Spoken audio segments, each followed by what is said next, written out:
As we pointed out, India is hosting the SCO Foreign Ministers meet in Goa today as well as tomorrow.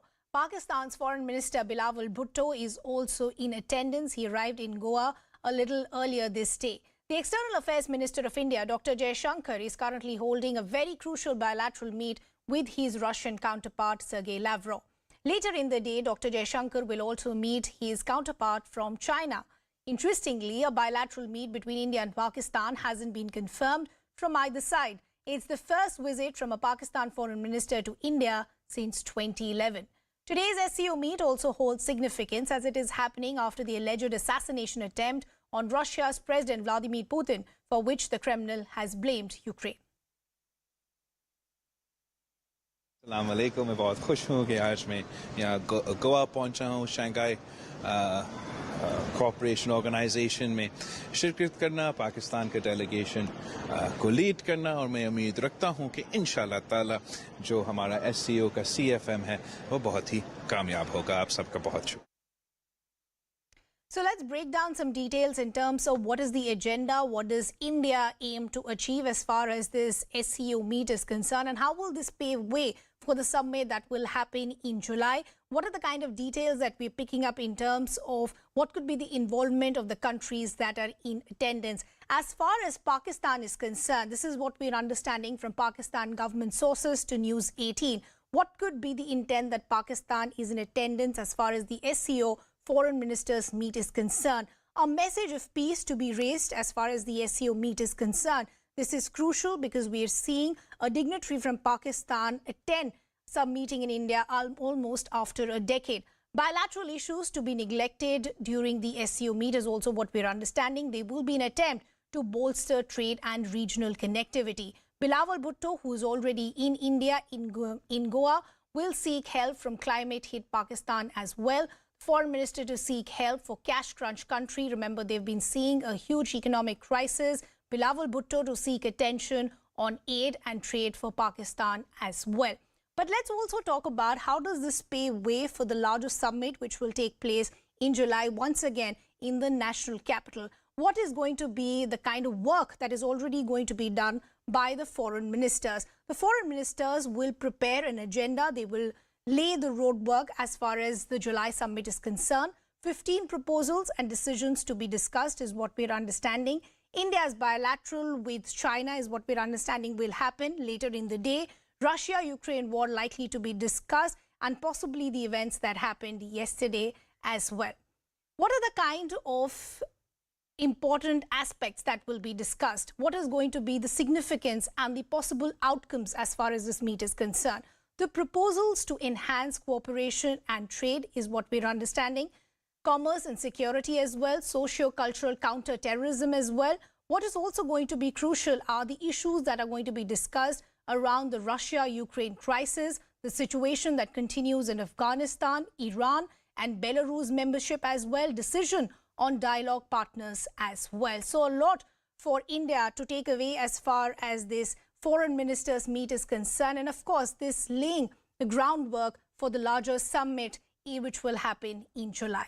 Let's bring in our colleagues as well. Abhishek is also now joining us on the broadcast. He's been tracking all these developments for us since morning. Abhishek, all eyes were on that bilateral that was happening with Dr. Jaishankar and his counterpart from Russia. Is that over now? Yes, we are learning that has been over, and now External Affairs Minister S Jaishankar is having a bilateral meeting with Chinese Foreign Minister King Yang.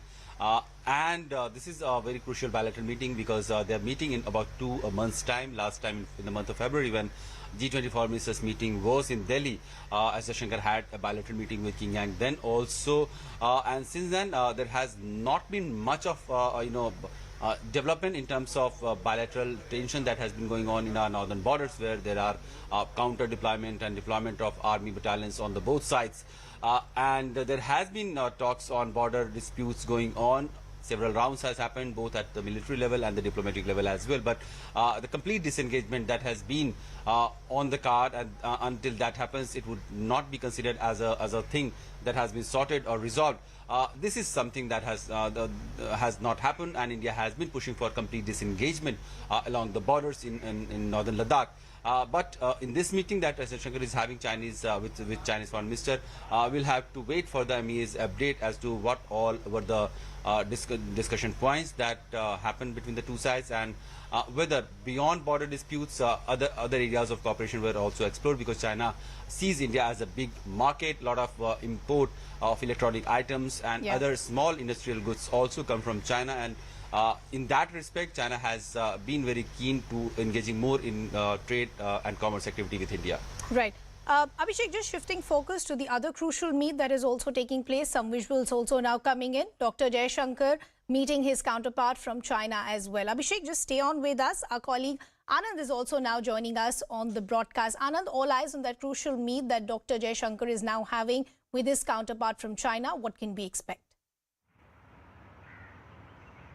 Well, the aspect is road ahead. Is it going to be once again tensions at the LAC? Is that going to take primacy, or is it going to be working together towards a perhaps stronger and more prosperous region, that is Asia? Will China look at India as an equal partner, and will they continue, and will we continue to collaborate? See, one of the messages that's come from the Chinese is that yes, we may have skirmishes at the border. Let that not affect trade. Let that not affect dialogue. Let that not affect cultural interaction, etc. But India seems to have drawn the line. India said, listen, whatever you do on ground with our territory is going to impact everything else. So if the message to the Pakistanis is that talks and terror won't go hand in hand, then the same thing is with the Chinese, where beyond a certain point, India is not going to take any kind of deliberate expansionist design on India at all. See, recently China's adventurism with Arunachal has not gone down well. Even the monks at the Tawang monastery, the oldest of the monasteries, have come out and criticized Chinese move. Now, we may look at it as psyops, their map adventurism, cartographic adventurism, a lot of these aspects come to mind. But largely what the SCO is about is regional cooperation. India is trying to assert itself and looking at itself as a market, not just for consumption, but also for manufacturing. Now, this is a big challenge to the Chinese, because the Chinese thought they dominate this aspect, and this is the economic heft that they were trying to claim. But amidst all this, there are larger geopolitical considerations. China itself realizes that it cannot sustain one demand, and it cannot also sustain over dependence on nations which were largely looking at dollar trade. China is also trying to actively move away from having purely dollar reserves, and it's reduced its dollar reserves to just around 50%. It's been buying up gold actively and also trying to trade in other currencies. China is going to try and push for yuan to become the mode of exchange. India has been pushing for a digital rupee or a digital exchange mechanism where there is no currency transacted, and each nation understands and sets its own parameters for exchange, direct exchange in each other's currencies. So these are all aspects which are there on the sidelines. The foreign ministers are meeting for a possible meeting of the summit heads in July. Okay. That means Xi Jinping coming to Delhi and along with Prime Minister Narendra Modi. So is this going to pave the way for an atmosphere for Xi Jinping to come? Because the last time Xi Jinping was entertained, treated so well by the Prime Minister, taken to Mahabalipuram, etc., we got Galwan in response, in reply. Is that going to be repeated? Or is India going to be able to impress upon China, listen, you want talks to go on, you want us to not have frosty equations, you decide, you better recalibrate your perspective about India and look at us as equals and not as adversaries, friends and not adversaries, and not some lesser beings. Because today we are more populous than you, and we are growing faster than you, and we are a far more attractive market and a vibrant democracy and a vibrant nation than you are to the rest of the world. So that's the message we're going to send, along with pushing our key agenda, startup and innovation, and of course traditional medicine. Yeah, Anand, and you're right, because the narrative in fact has been said by India time and again by our External Affairs Minister that till the time there are issues as far as the border is concerned,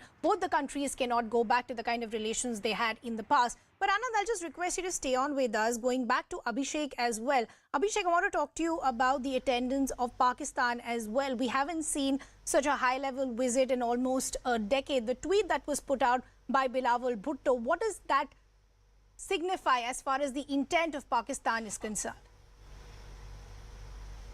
So far, Bilawal Bhutto has been, very calm, and there has not been much of excitement beyond media and journalists in that fraternity, that as to what all could transpire between the two sides, Indian side and the Pakistani side.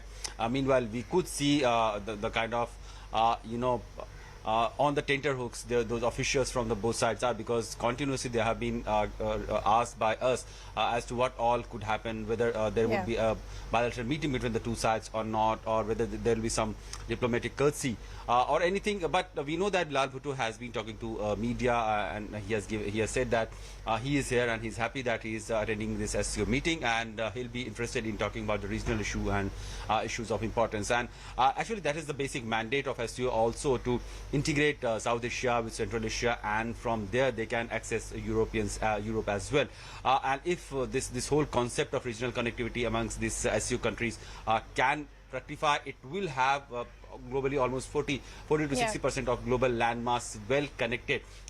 That is something that was from 1,000 years back. This is how Central Asia, India, Pakistan and all were connected, and trade used to be there and the prosperity was there. So if that happens, then clearly the whole concept of SCO regional connectivity would be achieved. Sure. Abhishek and Anand, thanks a lot for getting us all those details. We'll of course continue to come back to you right through the day. Before we bring in our guests, let's listen in to what we had heard from Bilawal Bhutto when he landed in India.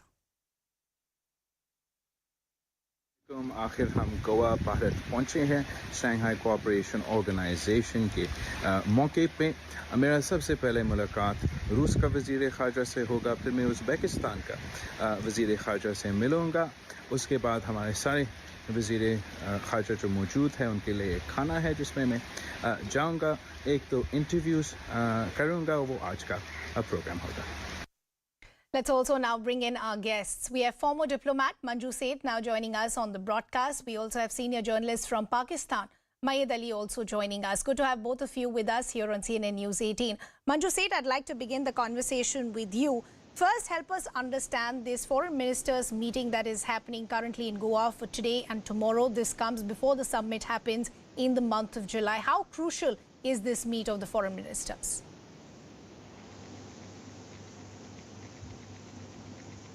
It is a very important meeting and very crucial, because what is agreed to and what decisions are taken at this particular meeting will be put up at the summit level for them to take a final decision, and for all the heads of government to decide and heads of state to decide and to take forward the agenda that is being discussed at this meeting, including security in the region, defense cooperation and anti-terror, fight combating terror.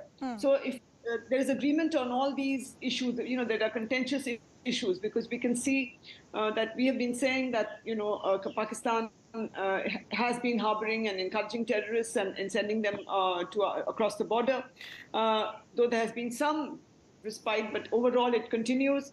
And there is no, if all these things can be agreed to, but because Pakistan is also now realizing that encouraging terrorism has also had its own sort of backlash in Pakistan, where there have been, instances of terrorism. So I think if they all agree on the various issues, connectivity, security in the region, economic cooperation, defense cooperation, and combating terror, then these elements, whatever is agreed to in this meeting, will be the inputs for final decision and final the final draft, or I'm sorry, the final communique, the final outcome of the summit in July. Yeah, I agree with the point that you're making, that a lot of groundwork will in fact be laid in this foreign ministers meeting that is happening today as well as tomorrow, which in fact will be carried forward when the summit happens in July. Mayed Ali, I want to bring you in as far as the attendance of Pakistan is concerned. Bilawal Bhutto arrived in India in Goa a short while ago. Earlier in the day, we heard a soundbite from him as well. We haven't seen such a high-profile visit from the Pakistani side in almost a decade. What is the kind of expectation that is currently happening in Pakistan, or what is the kind of expectation they have of an outcome as far as this meet is concerned? Yeah, first of all, it's very important that Bilawal is there in Goa. He's representing Pakistan, and it's very important to attend such a prestigious, high-profile meeting, which would lead to perhaps many important decisions in July. Bilawal, he said one thing. There was one thing very important that he said. He said not only he would take part in this multilateral kind of meeting moot, but he will try to have a bilateral dialogue with individual countries. And I think that is very significant. Bilateral dialogue with India, if there's a chance, if there's any chance that Bilawal sits with his counterpart in Goa, Yeah. we can have a lot of things resolved within our ranks, within ourselves. We haven't met since 2014, so it's an opportunity to sort of get maximum mileage out of whatever is there Yeah. to fetch, and to take away. India can benefit, Pakistan can benefit, and it can be very important for us, especially at a juncture when we are striving against economic crisis, and Yeah. then security issues, and then political crisis, and then social crisis. So I Yeah, think I agree. it's The an timing opportunity. of Bilawal being in India is important for Pakistan on multiple levels. As you rightly pointed out, there is an economic turmoil. A bailout is still needed. There is a political turmoil as well with the kind of efforts that are being made with the likes of Imran Khan and others. But Manju said, I just want to bring you also back in the conversation. And that tweet that in fact was put out by Bilawal Bhutto in the end, which it said that I look forward to, and I'm paraphrasing, it said that I look forward to constructive conversations with friendly nations. How did you see the tone and tenor of the tweet that was put out, and possibly of what we could expect in the next 48 hours? I think it was a messaging that was being done that the other friendly countries, which they consider friendly, would be China and the other Central Asian countries, Iran. And I think that's what they may be, Belarus, I think that's what he might be hinting at. Yeah. And maybe it was a barb at India that it's not a friendly country. Maybe. I don't know. I'm just, guessing, second guessing. But it could be read as that because there is no bilateral meeting with India on the cards at the moment. But yes, and also because if you recall, Bilawal Bhutto had also said that there can be no dialogue with India unless the status of J&K is first discussed. And so if that is going to be until its special status that was withdrawn is restored. So if that is going to be preconditions, I think it will be very difficult for India to talk or have any discussions, meaningful discussions with Pakistan. And terror, the support for terror has to stop from Pakistan, and they have to understand that it cannot be business as usual. Okay. Mayur Ali, I just want to understand, as far as the Pakistan perspective is concerned, what is Pakistan hoping to achieve? Because we were talking about the economic turmoil that continues, cash crunch that still continues. Is Bilawal Bhutto going to use the SCO foreign ministers meeting as an opportunity to try and get some help to bail out Pakistan? You see, he will definitely go go an extra mile for such a thing to get some help from the countries in the platform. But it will take some time to reach out to India till the time we settle our issues on, and I'm not talking about Kashmir, other issues pertaining to terror, as the guest has just mentioned. We also have concerns about cross-border terrorism in Pakistan. So these issues need to be addressed first, to the point where we could start a meaningful dialogue. But let me tell you one thing very clearly. Bilawal has come at a time when he had taken prior taken into confidence the entire political spectrum of Pakistan, except for PTI, of course. But there was a support from PTI as well. Okay. I heard former Foreign Minister Shah Qureshi Shah Sahab has said that he has supported it, though there were some voices of dissent in the PTI. And secondly, it's the first time that any representative of Pakistan has gone to India with the full support of the establishment, and it's very important, it's very important to me. We had problems with earlier virtues by political leaders when the establishment was not all that sort of supportive of Pak-India dialogue or some sort of understanding. Now he has a complete Okay. backing of the establishment. Yeah. Manju So said, that's I just want to very bring important. you back as far as the other meets that our External Affairs Minister is having. He's already concluded the meet with his counterpart from Russia and is currently meeting his counterpart from China. Let's talk about what could be the possible outcomes as far as his meet with Sergey Lavrov is concerned. Ever since the onset of the war between Russia and Ukraine, India has had a very neutral stand despite all the pressure that came from the West. The timing of when this meeting is happening, we've already crossed the one-year mark as far as the war is concerned. How crucial was this meeting with the Russian counterpart? I think during the G20 meeting also they had some discussions on the sidelines. And this is an important bilateral relationship, India-Russia. So it is it's important that we keep talking because there are many issues that we need to resolve. And there have been concerns on the Indian side at the delay for some defense equipment and supplies and other things. And plus, we have been talking to them also for the payment. There were some issues regarding payment for the oil that has been bought by some of our companies from Russia.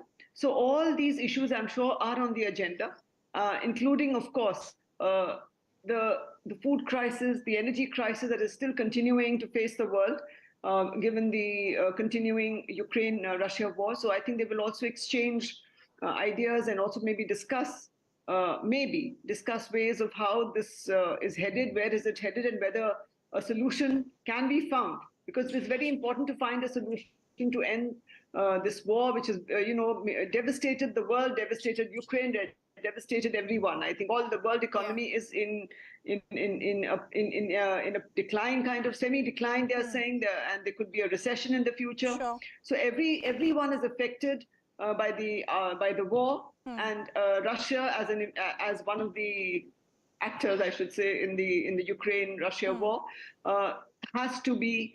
And it's a bigger country, so it needs to find solutions. Otherwise, it is also being impacted. Its economy is being impacted. Yeah. And so a lot to discuss and very crucial outcomes that could come out as far as the foreign ministers' meet is concerned. And as we've been saying, at the cost of sounding repetitive, this in many ways will pave the way as far as the summit is concerned. I'd like to thank our guests for taking out their time and joining us this evening. We're shifting our focus to the other big story that we're tracking, and this is the face-off that still continues between the wrestlers and the Wrestling Federation of India and the protest that still continues. Now, amid the wrestler protests against the ex-WFI boss Brij Bhushan, high drama unfolded in the national capital late Wednesday night. Politicians belonging to AAP in Congress were detained by the Delhi police late night after a scuffle broke out between protesting wrestlers and cops over folding beds.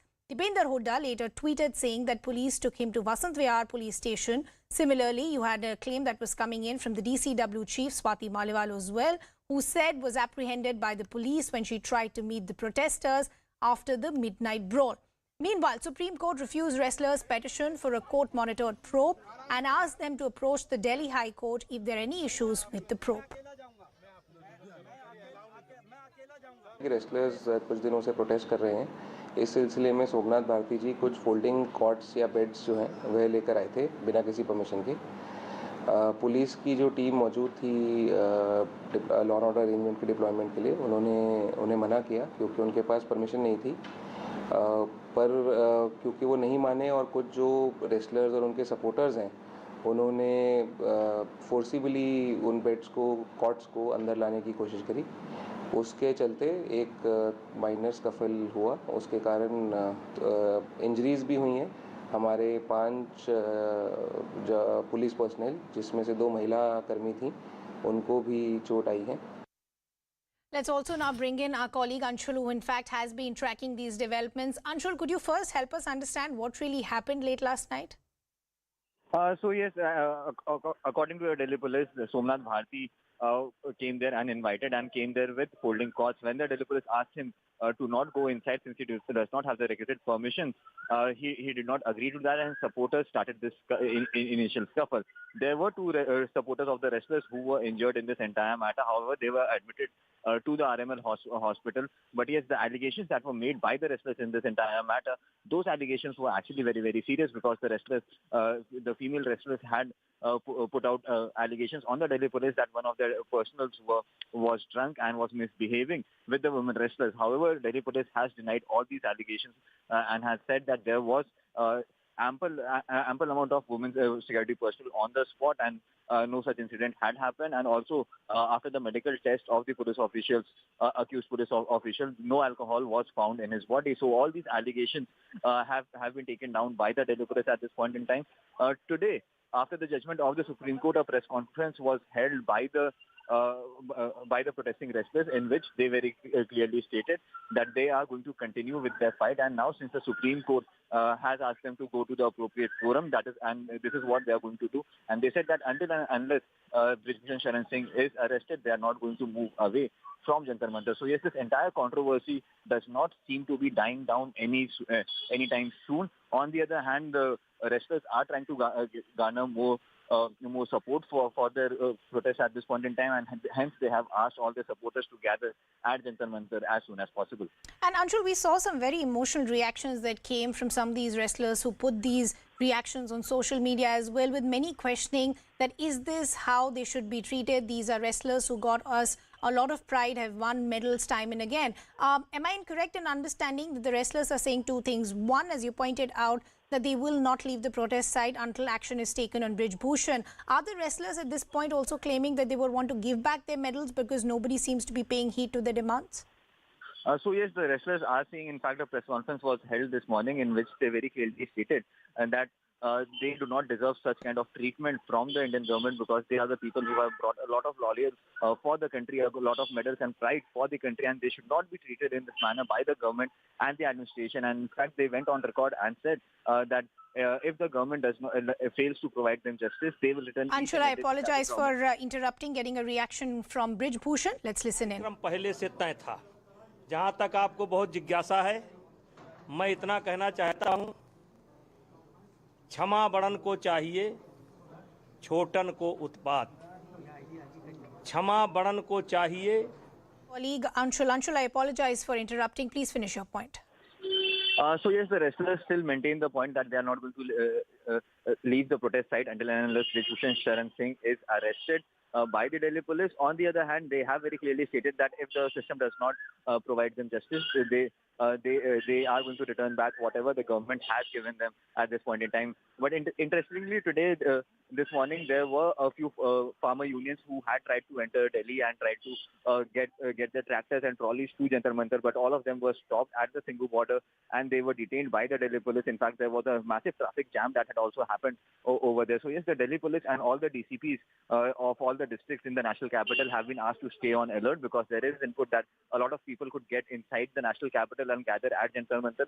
That is something that the Delhi police does not want, because the law and order situation could easily get out of hand, and hence maintaining law and order is the top priority of the Delhi police at this point in time. If you talk about the investigation that has happened in this entire matter, the Delhi police has still not recorded the statements of the victim, but yes, what sources in the Delhi police have indicated to us that the first complaint that was given by the wrestlers, in that investigation, it has been found that there are many misleading facts in that complaint that has been given. So yes, the Delhi police is also trying, might also carry out some legal action against the wrestlers at this point in time for providing wrong information to the Delhi police. But yes, this is what we have picked up from sources within the Delhi police. What remains to be seen as to how quickly can the Delhi police make sure that the wrestlers and the administration are on the same page and this protest ends at the earliest, because that is the top priority of the government as well as the administration.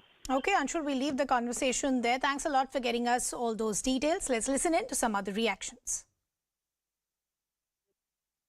Accused her rose TV channels पे आके victims की identity disclose कर रहा है, जबकि supreme court का order है कि विक्टिम्स की आइडेंटिटी डिस्क्लोज नहीं होगी। सुप्रीम कोर्ट ने कहा कि आपकी प्रेयर सिर्फ एफआईआर दर्ज करने की थी। इसके अलावा हमें लगा कि आपको सिक्योरिटी की जरूरत है, तो सिक्योरिटी की हमने डायरेक्शन दे दी। इसके बावजूद भी अगर आपका कोई ग्रीवेंस है तो उसके लिए आप दिल्ली हाई कोर्ट जा सकते हैं या मैजिस्ट्रेट के पास जा सकते हैं। मॉनिटरिंग की जरूरत इसलिए है, पहले वो कंप्लेंट नहीं लेना चाहती थी दिल्ली पुलिस। अभी देखेंगे, ये बेसिकली डिसीजन लेना है विक्टिम्स ने, उनके जो काम करने वाले हैं उनको डिसीजन लेना है कि आगे क्या करना है। आज के दिन ये प्रोसीडिंग्स कंप्लीट हो गई है। प्रोबेबली अब कुछ दिन जरूर ये वेट करना चाहिए कि दिल्ली पुलिस क्या करती है। अच्छा तो हम ठीक है, नॉर्मल लाइफ जी लेंगे। उन मेडल को हम भारत सरकार से वापस ही लौटा देंगे। जो अवार्ड भी हैं, जो मेडल भी हमने जीते हैं, वो सभी हम भारत सरकार को वापस लौटा देंगे। ऐसे धक्का मुक्की गाली गलौज कर रहे हैं, वो उस टाइम पे पुलिस वालों को नहीं दिख रहा कि भाई ये पद्मश्री भी है। मेरे अकेला मैं नहीं हूँ, साक्षी भी बैठी हैं। तो तब उन्होंने उस अवार्ड का लाज नहीं रखा कि भाई आप किस तरीके से ट्रीट करें इन लोगों को। शराब पी के वो बदतमीजी कर रहे हैं यहाँ पे आके। देखिए देश की ऐसी स्थिति हो रही है कि महिला बेटियां देश की यहाँ रोड पे बैठ के न्याय की भीख मांग रही है और किसी के कानों में अब तक जू भी नहीं चली है कि हम इनको न्याय दिला दें। आप राजनीति से ऊपर उठ के इन महिलाओं को अगर न्याय दिला सकते हैं तो पूरा देश आपका आभारी रहेगा। कल पीटी उषा दिल्ली में जिस तरह से जो रेसलर हैं वो धरने पर बैठे हैं और कल रात में उनके साथ दिल्ली पुलिस के साथ उनकी झड़प भी हुई। देखिए, हम सब लोग बजरंग बली जी की पूजा याचना करते हैं, तो वहाँ पे जो हमारे पहलवान बैठे हैं, बजरंग टोकस जी शायद उनका नाम है, या बजरंग पूनिया जी, तो सरकार उनकी बात क्यों नहीं सुन रही? जिस तरह से कल रात हमारे पहलवानों के साथ, महिला पहलवानों के साथ बर्ताव किया गया, बिल्कुल निंदनीय है। इसकी जितनी भर्त्सना की जाए उतनी कम है कि अगर वो खिलाड़ी कुछ आपको कहना चाहते हैं, अगर अपनी बात आपके सामने रखना चाहते हैं, तो उनको जंतर मंतर पे क्यों बैठना पड़े? जब वो पदक जीत के आते हैं तो आप घर पे बुला के चाय पिलाते हो। जब उनके मन में या उनकी कोई लेजिटिमेट ग्रीवियंसेस हैं तो फिर उनके ऊपर पुलिस उनसे दुर्व्यवहार करती है। तो ये दोहरी नीति नहीं चलेगी। मेरी सरकार से ये मांग है कि हमारे जो पहलवान हैं उनकी बात वहाँ पे सुनी जाए। Shifting our focus to some breaking developments now coming in, where we're understanding because of the unrest that continues in Manipur, the government of Manipur has now issued a new notification, which is shoot at sight order in view of the prevailing unrest and violent situation. So the update coming in is that the government has said they will be shoot at sight because of the prevailing unrest. Just to give our viewers a better context of what really is happening in Manipur and what really is the scheduled tribe status row, in view and backdrop of that, there is a new order that is coming from the government, which is shoot at sight. Order copy on your screens as well. Kamalika Sengupta now joining us on the broadcast. Kamalika, help us understand what else does the notification talk about? Yeah, obviously the situation is not good, and the situation is still tense. That's very evident from the order, and this order is passed by the governor. I mean, the orders of Manipur from the Secretary for Home Department. It has come out that shoot at sight orders has been given in extreme cases whereby all forms of precaution, warning, reasonable force, etc. have been exhausted under the provisions of law under CRPC 1973, and the situation could not be controlled. So this is clear that the places where situation cannot be controlled, their shoot at sight order has been given. The authorities have been given the power, be it the army, the CRPF, they can shoot as and when required to handle the situation out there. The situation is the situation is not good. The situation is tense. 55 columns of army is there, army and Assam and CRPF together. They have evacuated more than 10,000 people to safe places. Our Chief Minister has appealed for peace, but in spite of all this, things seem to be difficult in Manipur, in various areas of Manipur. Till today afternoon, we seem to be losing that audio with you, but thanks a lot for getting us all those details. We'll keep tracking all those developments. Situation is still sensitive as far as Manipur is concerned. We're slipping into a very short break. We're coming back with lots more.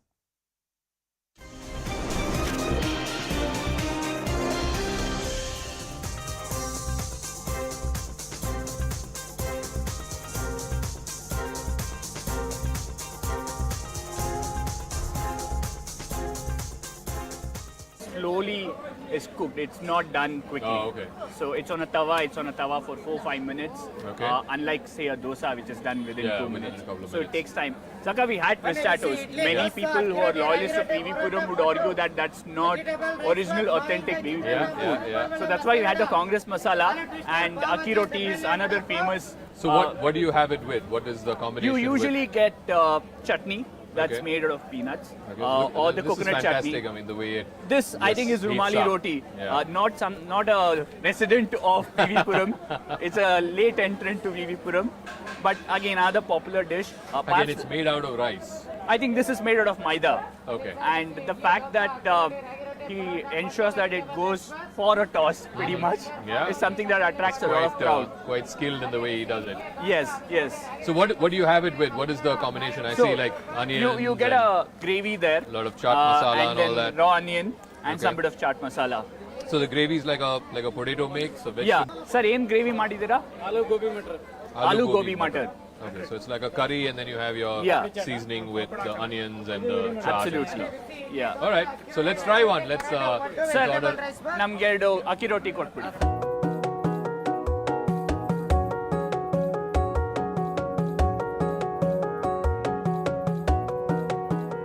Okay, I think our akki roti is here.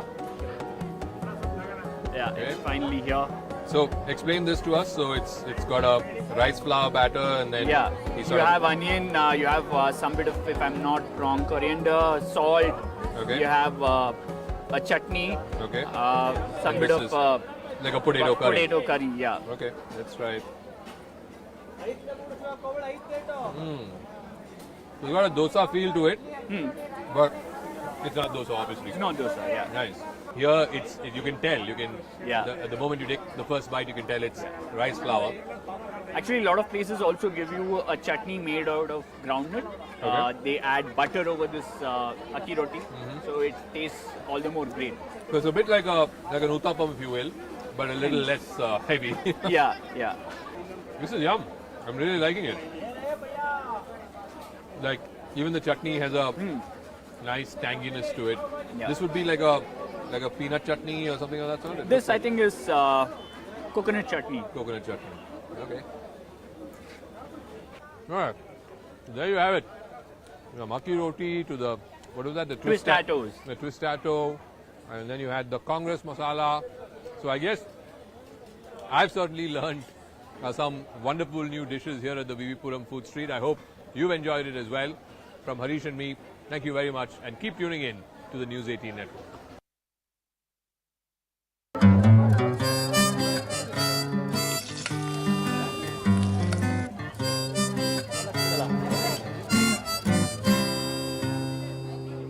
All right, so if you need to experience nightlife in Bangalore, you haven't experienced it until you come here. This is the VV Puram Food Street. I mean, just take a look at it. It's got noise and the hustle and bustle and color and vibrancy. So what's so special about this place? That's what we're going to find out tonight. We have with us Harish, our resident Bangalorean and food expert, although you don't look like one. Yeah. So tell us, what's so special?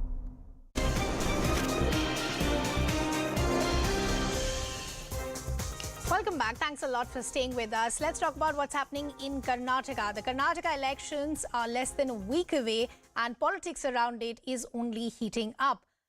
Reactions continue to come as far as the announcement that came from the Congress manifesto of them wanting to ban outfits like the Bajrang Dal. The Bajrang Dal today also upped the ante by reciting the Hanuman Chalisa in temples across the state. Meanwhile, DK Shivkumar has promised to build Hanuman temples if they are voted to power.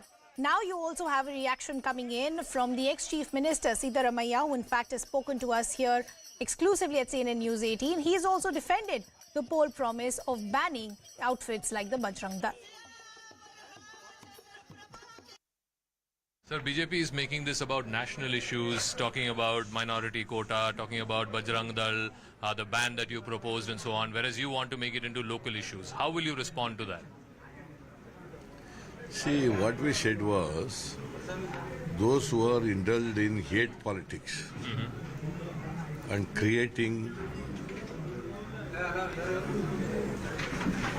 violence in the state, such organizations we are going to ban.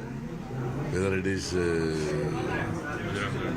Bajrang Dal or PFI or any other organization. But do you believe that this has given a chance to polarize the election? No, it will not polarize the election. Ban ಇದು ಇಂಥದ್ದು ಚಟುವಟಿಕೆಗಳು ಮಾಡಿದರೆ ಶಾಂತಿಯನ್ನು ನಾಶ ಮಾಡತಕ್ಕಂಥ ಕೆಲಸ ಮಾಡಿದರೆ ಅಂತ ಬ್ಯಾನ್ ಮಾಡಬೇಕಾಗ್ತದೆ ಅಂತ ಹೇಳಿದರೆ PF ಇದ್ದು ಹೇಳಿದ್ದೇವೆ, ಇದನ್ನೇ ಹೇಳ್ತಾರೆ. ಆದರೆ ಅದು ಎಲ್ಲ ಸಂಘಟನೆಗಳು ಅಲ್ಲ, ಅದೇ PMF ಬ್ಯಾನ್ ನಾವು ಬರೀ ಕರ್ನಾಟಕ ಸರ್ಕಾರದ, ನಾನು ಕಾನೂನು ಮಂತ್ರಿ ಆಗಿದ್ದೆ, ಅದನ್ನು ಮಾಡಲಿಕ್ಕೆ ರಾಜ್ಯ ಸರ್ಕಾರಕ್ಕೆ ಹಾಕಿಲ್ಲ, ಮಾಡಲಿಕ್ಕೆ ಆಗೋದಿಲ್ಲ. ಬಜರಂಗ ದಳವನ್ನು ಮಾಡಲಿಕ್ಕೆ ಆಗೋದಿಲ್ಲ. ಅದರ ಬಗ್ಗೆ ಸ್ಪಷ್ಟನೆ DK ಶಿವಕುಮಾರ್ ಅವರು ಕೊಡ್ತಾರೆ, ಸ್ಪಷ್ಟವಾದಂಥ. ಯಾಕಂದರೆ that proposal is not before, ನಮ್ಮ ಹಿಂದೆನೂ ಇರಲಿಲ್ಲ, ಕೇಂದ್ರ ಸರ್ಕಾರ ರಾಜ್ಯ ಸರ್ಕಾರ ಇರುವ ಬರಲಿಲ್ಲ. ಇದರ ಪ್ರಸ್ತಾಪ ಮಾಡಿದ್ದೇವೆ ಇಂಥ, ಯಾಕಂದರೆ ಸುಪ್ರೀಂ ಕೋರ್ಟ್ ಜಡ್ಜ್ಮೆಂಟ್ ಕೊಟ್ಟಿದ್ದು ನೋಡಿ, ಹೇಟ್ ಪಾಲಿಟಿಕ್ಸು ಅದನ್ನು ಸ್ಟಾಪ್ ಮಾಡಬೇಕು ಅಂತ ಹೇಳಿದ್ದಾರೆ. ಅದರಲ್ಲಿ ಯಾವ ಮೆಥಡ್ ಅಂತ ಹೇಳುವಾಗ ಇದು ಅಲ್ಲಿ ಬಂದಿರ್ಬೋದು, ಆದರೆ ವಿ ಹ್ಯಾವ್ ನೋ ಪ್ರಪೋಸಲ್. ನಾನು I can tell you as a leader, we have no proposal to ban Bajrang. BJP ಸ್ನೇಹಿತರು ಇನ್ಕ್ಲೂಡಿಂಗ್ ಪ್ರಧಾನಮಂತ್ರಿಗಳು ದೇವರ ಹೆಸರನ್ನ ರಾಜಕೀಯವಾಗಿ ಉಪಯೋಗಿಸಲಿಕ್ಕೆ ಪ್ರಯತ್ನ ಮಾಡ್ತಾ ಇದ್ದಾರೆ. ಅವರು ಭಾವನೆಯಲ್ಲಿ ತೆಗೆದುಕೊಂಡು ಹೋಗ್ತಾರೆ.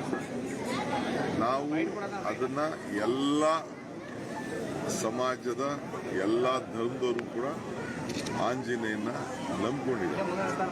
ಸೊ ನಾವು ದೇವರು, ಆಂಜನೇಯ, ಅವರವರ ಭಕ್ತಿ, ಅವರವರ ಭಾವ ಎಲ್ಲರ ವಿಚಾರ. ಕಾಂಗ್ರೆಸ್ ಪಕ್ಷ ಅಧಿಕಾರಕ್ಕೆ ಬರ್ತದೆ, ವಿಶೇಷವಾಗಿ ಅಂಜಾದ್ರಿ ಏನು ದೇವಸ್ಥಾನದ ರಾಮ ಹುಟ್ಟಿದಂಥ ಎಲ್ಲ ಸ್ಥಳಗಳು ಕೂಡ ನಮ್ಮ ರಾಜ್ಯದಲ್ಲಿ, ಅವ್ರು ಯಾರು ಹೇಳಿದ್ರು ರಾಮನ ದೇವಸ್ಥಾನ ಕಟ್ಬಿಡ್ತೀವಿ, ರಾಮನ ದೇವಸ್ಥಾನ. Continue to come in as far as the announcement by the Congress in their manifesto that they would want to ban outfits like the Bajrang Dal. Aswaddin Owaisi is also now raising some questions both to the BJP and the Congress. He's in fact put out a tweet, and I'm quoting from that tweet. He's saying Congress and the BJP are openly demanding votes on the basis of majority religion. Will the Congress promise a reconstruction of the demolished Dargah in Hubli? It has surrendered on its ideological battle with the BJP. He's also asking a question to the BJP that will Modi be okay if I ask people to raise takbir, the skies in fact would fall. So Aswaddin Owaisi also now jumping in as far as the manifesto row is concerned and asking questions from both the BJP as well as the Congress party. Let's also bring in our colleague and senior editor Pallavi Ghosh, who's joining us on the broadcast. And Pallavi, because of reactions that are coming in now from Owaisi and earlier from the BJP, is the Congress now making a clear distinction that this announcement has more to do with law and order and not so much with religion?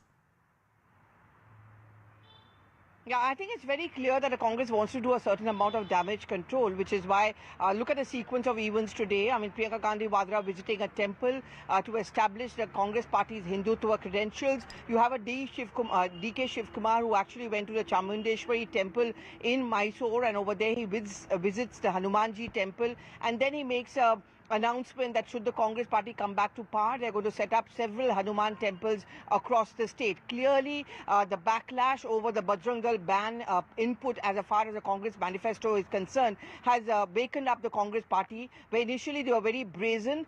Initially, of course, making the point that, we were not specifically targeting the Hindu community. But you're absolutely right. On one hand, we can hear the distinction of the former law minister, Mr. Veerappa Moily, who he says that no state government can actually suo moto ban any organization. That really has to come in from the center. The issue is more of law and order rather than anything to do with Astha or belief in the Hindu religion. But I think this is a very tricky phase. We've just got a couple of days left to go for the last day of campaigning.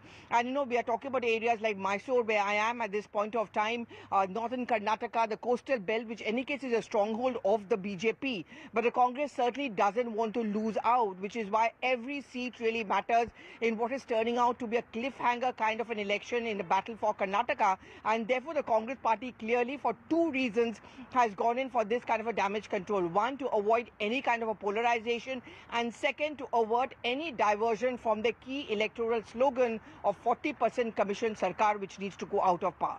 Pallavi, I want to understand another aspect from you quickly. Ever since this announcement was made, the criticism that came from the BJP was that this reflects an anti-Hindu mindset as far as the Congress is concerned. Cut to events that we've seen today. DK Shivkumar visiting a Hanuman temple, saying Hanuman temples will be built if the Congress comes to power. Is this just damage control, or is this a rethink as far as this announcement is concerned?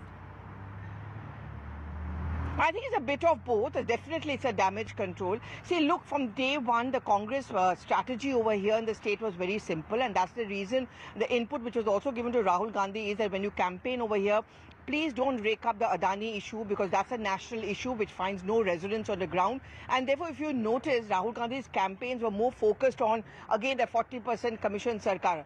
The Congress knows it's a do or die, touch and go kind of an election, which is why it wants to avert any attempt at polarization or to give that cutting edge to the BJP. Now, when they realize that in the last 48 hours, there has been a lot of hangama over the Bajrang Dal ban, they are definitely moving into a damage control, which is you're going to see more and more temple visits. You're also going to be seeing DK Shivkumar making that announcement and the Congress party making that point through Mr. Moily that we're not talking about a ban per se on Bajrang Dal. All that we are raising a concern about is that there should not be any law and order situation. Pallavi, we'll leave the conversation there. Thanks a lot for getting us all those details. Let's also now bring in our colleague Harish Upadhyay, who's also standing by, has been getting us reactions all through the day as well. Now, Harish, when we get reactions from the likes of Veerappa Moily, DK Shivkumar, how should we see the position of the Congress as far as this announcement that came in the manifesto? Is there a rethink as far as the Congress party is concerned that this could backfire? Well, several people within the Congress party are saying what was the need to mention it in the manifesto. Yeah. One. Second, and it was going nowhere. They're saying a state government can't ban organization. It's the Union Home Ministry which has to do that. And we are not in power at the center. So what was the need to mention it there? And even if the government, once the Congress party forms a government, if they wanted to take a stance, they could have done it without mentioning the issue in the manifesto. One. Second, there is a fear that the party might be seen as anti-Hindu. And that's why you see this statement coming in either from Veerappa Moily or later on in the day by DK Shivkumar saying that we'll build Hanuman temple, well, whether it's at Anjanadri or other places, indicating that they're not against Hanuman. They just want to be seen as somebody who wants to crack down on elements, anti-social elements, who might be using the Bajrang Dal name. That's what the Congress party has been trying to do. At the same time, an internal survey of the Congress party claims indicates that only 7% of the people in the state are aware of this issue, and in that 7%, only 10% believe it's an election issue. That's what the Congress party says. Many within the Congress party also saying that there could be a situation where there might be anti-BJP votes getting consolidated behind the Congress party. Many of the leaders saying that traditionally in Old Mysuru region and other places, the secular vote gets divided between the JDS and the Congress, and many Congress leaders saying that there might be a situation where those votes get consolidated with the Congress party, but they are assessing some damage in the coastal Karnataka region. They quantify it and say around 1,500 votes in every constituency, at least 4 constituencies of coastal Karnataka. Party saying that we've already ensured that this message has gone to the leaders or the Congress candidates there, and asking them to ensure there's some sort of a damage control. But pan-Karnataka, they believe this is not an issue that will be on the mind of the people when they go out to vote on the 10th of this month. Okay, Harish, we leave the conversation there. Thanks a lot for getting us all those details. Let's get you some other ground reports as well. As we pointed out, it's now less than 1 week as far as Karnataka elections are concerned. CNN News 18's Pallavi Ghosh is on the ground, spoke with residents of Bengaluru, and those exciting conversations took place at more than 100-year-old Vidyarthi Bhavan. Let's take a look. Not just Karnataka, but this time around in Bengaluru, how can you not be a foodie over here? I mean, one of the most famous and one of the oldest places, which is called the Vidyarthi Bhavan, 1943 when it's been set up. Just look at the kind of crowd we are going to get to see here. So I'm just going to go inside. Obviously, I'm going to eat, but at the same time, I'm also going to chat up with the people over there.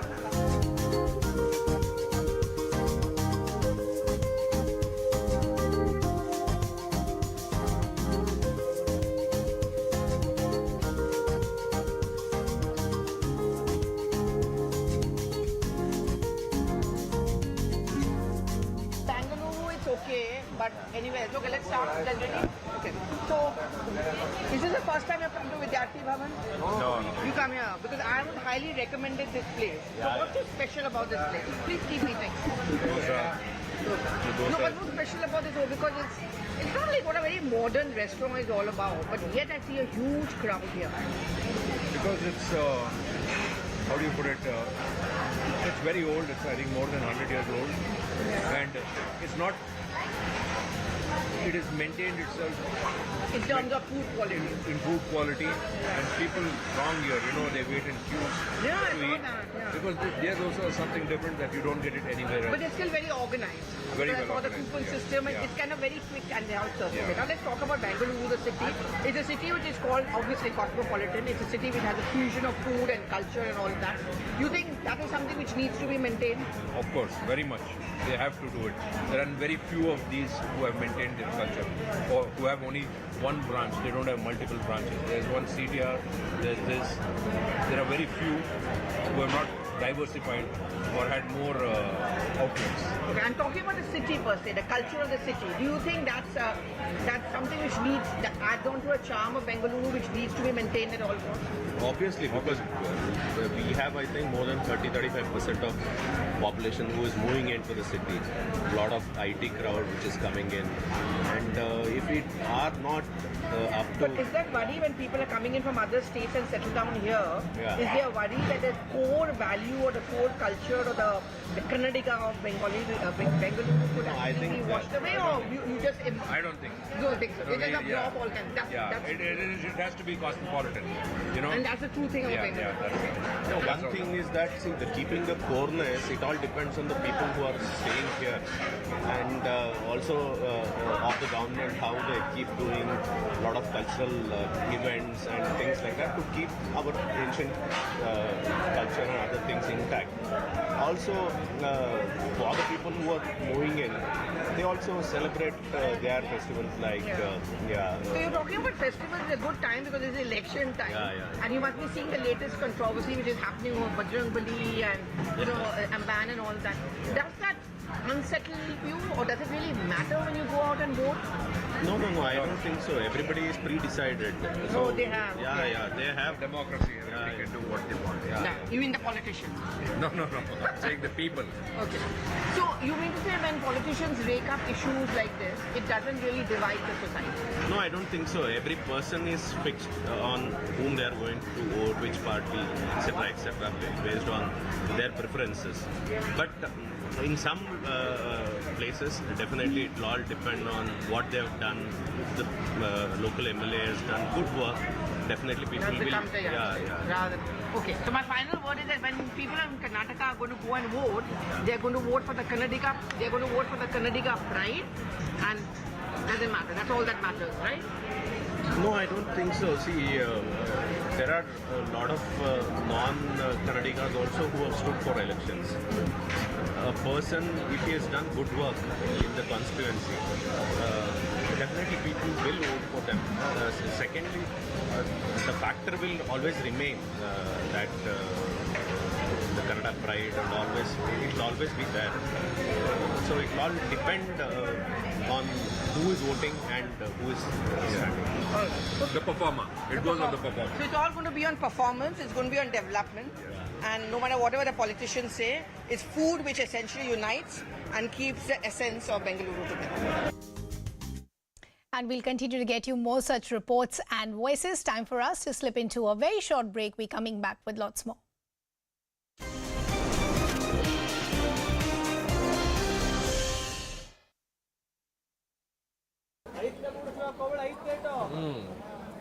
It's got a dosa feel to it, but it's not dosa, obviously. It's not dosa, yeah. Nice. Here, you can tell. The moment you take the first bite, you can tell it's rice flour. Actually, a lot of places also give you a chutney made out of groundnut. Okay. They add butter over this akki roti, so it tastes all the more great. So it's a bit like an uttapam, if you will, but a little less heavy. Yeah. This is yum. I'm really liking it. Like, even the chutney has a nice tanginess to it. Yeah. This would be like a peanut chutney or something of that sort? This, I think, is Coconut chutney. Coconut chutney. Okay. All right. There you have it. The maki roti to the, what was that? The Twistatos. The twistato. And then you had the Congress masala. So I guess I've certainly learned some wonderful new dishes here at the VV Puram Food Street. I hope you've enjoyed it as well. From Harish and me, thank you very much and keep tuning in to the News 18 network.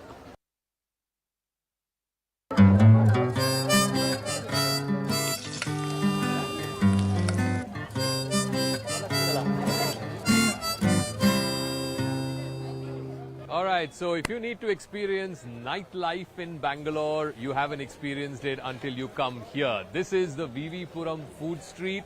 I mean, just take a look at it. It's got noise and the hustle and bustle and color and vibrancy. So what's so special about this place? That's what we're going to find out tonight. We have with us Harish, our resident Bangalorean and food expert, although you don't look like one. Yeah. So tell us what's so special about the VV Puram Food Street. Every time somebody talks about Bangalore and its nightlife, it's always about pubs. Yeah, pubs and clubs. Exactly, yeah. But there are spots, for example, VV Puram Food Street, the Fraser Town Food Street, where you get good food, and also it symbolizes how the city has changed. The VV Puram Food Street once upon a time had probably started with the chats of the settees, and of late it has changed. Now you have a lot of North Indian food also coming in, indicating how the city has changed. You get the akki rotis, the ragi rotis, the chats that's known for the Bangatpet chats that's known for its taste, that's also here. And probably anyone from any part of India coming in here will find something that they like. And that's why it's a huge hit among people. And you will see residents coming from different parts, not just the nearby locality, even the IT belt of Whitefield. You come all the way from 20-30 kilometers to this place? Absolutely. On a Saturday, Sunday, this place you can't even walk. So it's also joined for... I want to try one of those. It looks really Twistatos. Nice. It's one of those. What is it called? It's called a twistato. It's called a twistato. Yeah. Okay, it's potato chips rolled in a twist. Yeah. Okay. Let's try. Yeah, let's give it a try. Sir, one try. twistato kodi.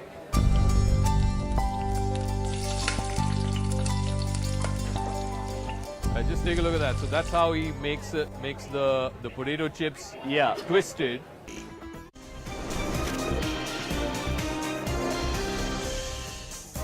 Welcome back. Thanks a lot for staying with us. Some news coming in from Maharashtra. Now, as the hunt for Sharad Pawar's successor still continues for the NCP in Maharashtra, the NCP MLA and one of the tallest leaders of the party, Chhagan Bhujbal, has now endorsed NCP MP and Sharad Pawar's daughter Supriya Sule for the position of the president.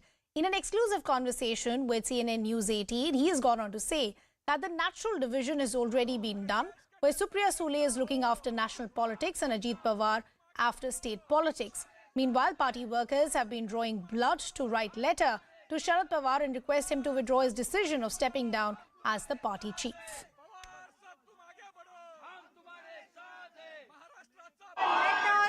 In his blood, requesting Sharad Pawar to take back his decision to step down as the president of the NCP. This is the letter he has written, and this is the sentence that he has written in his blood. Let us try and understand from him. आपने लिखा है ये खत. I have written this letter to our Honorable President of the party, Sharad Pawar Sahib. The decision is harsh, but the decision is taken because my nation is going towards dictatorship. And if this dictatorship needs to be stopped, it is only Sharad Pawar Sahib, the tiger, can stop this dictatorship. If you see today, not only youth, but also minorities, Muslims, Sikh, Christians, we are targeted. We are called as Khalistanis, as Pakistanis, as terrorists. And today, if there is one man who can stop these proceedings in India towards going to dictatorship, this is Sharad Pawar Sahib. This is red, and red is the color of blood.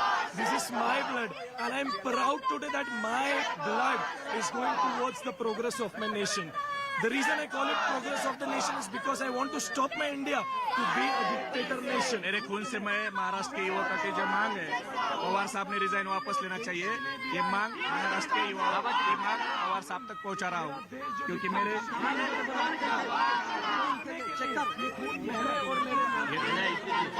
As you can see, Mehboob Sheikh is you're trying to take out a blood in a syringe in order to write a letter in blood. It seems like there's a spree of party workers now who are trying to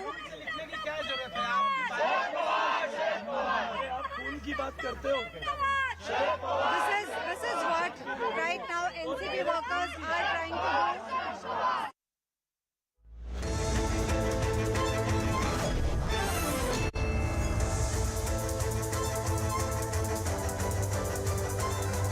Welcome everyone. Thanks a lot for staying with us. You're watching Plain Speak with me, Shivani Gupta.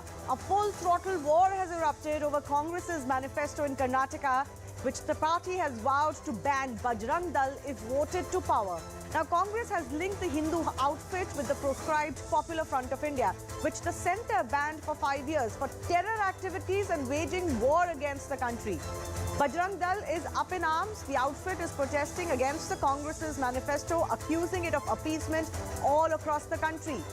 Now, many are wondering, despite being in a good position in Karnataka, why did the Congress even make a promise like this? Especially because since the announcement, all they are saying is, we will ban Bajrang Dal if they do something. If it was contingent on their actions in future and not the past, why name them in the first place? In fact, the party is now divided over the promise. Veerappa Moily, Congress leader and former Chief Minister of Karnataka, has said that there is no such proposal in front of the Congress party and that banning an outfit is not possible by the state government. Did the Congress not know this beforehand? Let's not forget, the PFI and its affiliates were implicated in subversive activities that disrupted public order, undermined the constitutional framework of the country and promoted a regressive regime based on terror. Is it fair then to compare an activist group like the Bajrang Dal to the PFI? After all, we also know, even